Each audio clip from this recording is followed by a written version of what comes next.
because that has happened too. By the way, what does gerontology mean? There's some words that... Yes, the study of aging. It has become a very interesting and complex study in our century. It's a known fact that years ago people accepted the life cycle as part of a very natural process. People were born, people lived a life, not always a very long life, and people died. There are groups that I've talked to who have remembered a person in their family, someone, being placed in the living room when they were deceased, when they died, and that the children actually played, and the person was there for a viewing, and then were buried. That does not happen in our society today. We've gone to another place.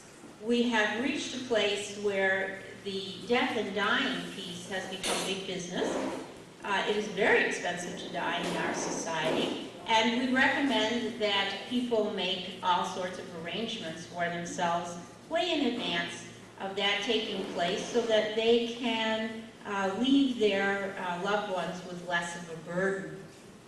But there was a time when the word dead was used frequently. It's not that way now. Someone has passed away. Someone is lost. Lost. Yes, I lost my loved one.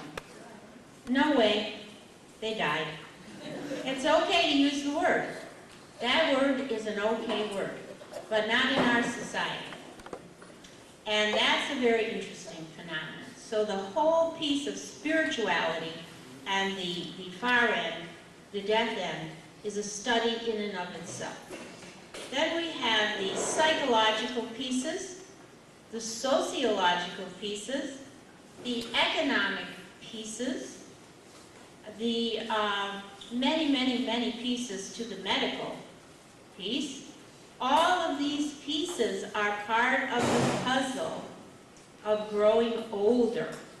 And like it or not, these pieces need to fit together for each person as an individual. It is not possible to carte blanche, if you will, group folks together just because they passed a certain age. We have what we call the young old, the able old, old, and then we have the frail old. That is the way psychologically we are looked at. I'm going to remain the young old until they plant me in a box. I rather suspect that you all would agree with that one. Yeah. And what else can I tell you today in 5 minutes? Usually I talk about these things in courses, in a whole semester's courses, or 6 or 8 weeks. So encapsulating all in 5 minutes or 10 minutes is really kind of a hard thing to do. I'll just talk about one other little piece of this, and that has to do with how you look at the aging process as an individual, because it's a very personal thing. Certainly it's very personal. And the other piece of this that bothers me a little bit about aging, there seems to be 3 topics of conversation that I said I would never buy into. You're way ahead of me. You know what they are. One is, what is the latest place that you went for dinner? I said I would never do it. However, I did have dinner at the new Japanese restaurant next to Target, and it's very good but very expensive. There's no early bird. The other is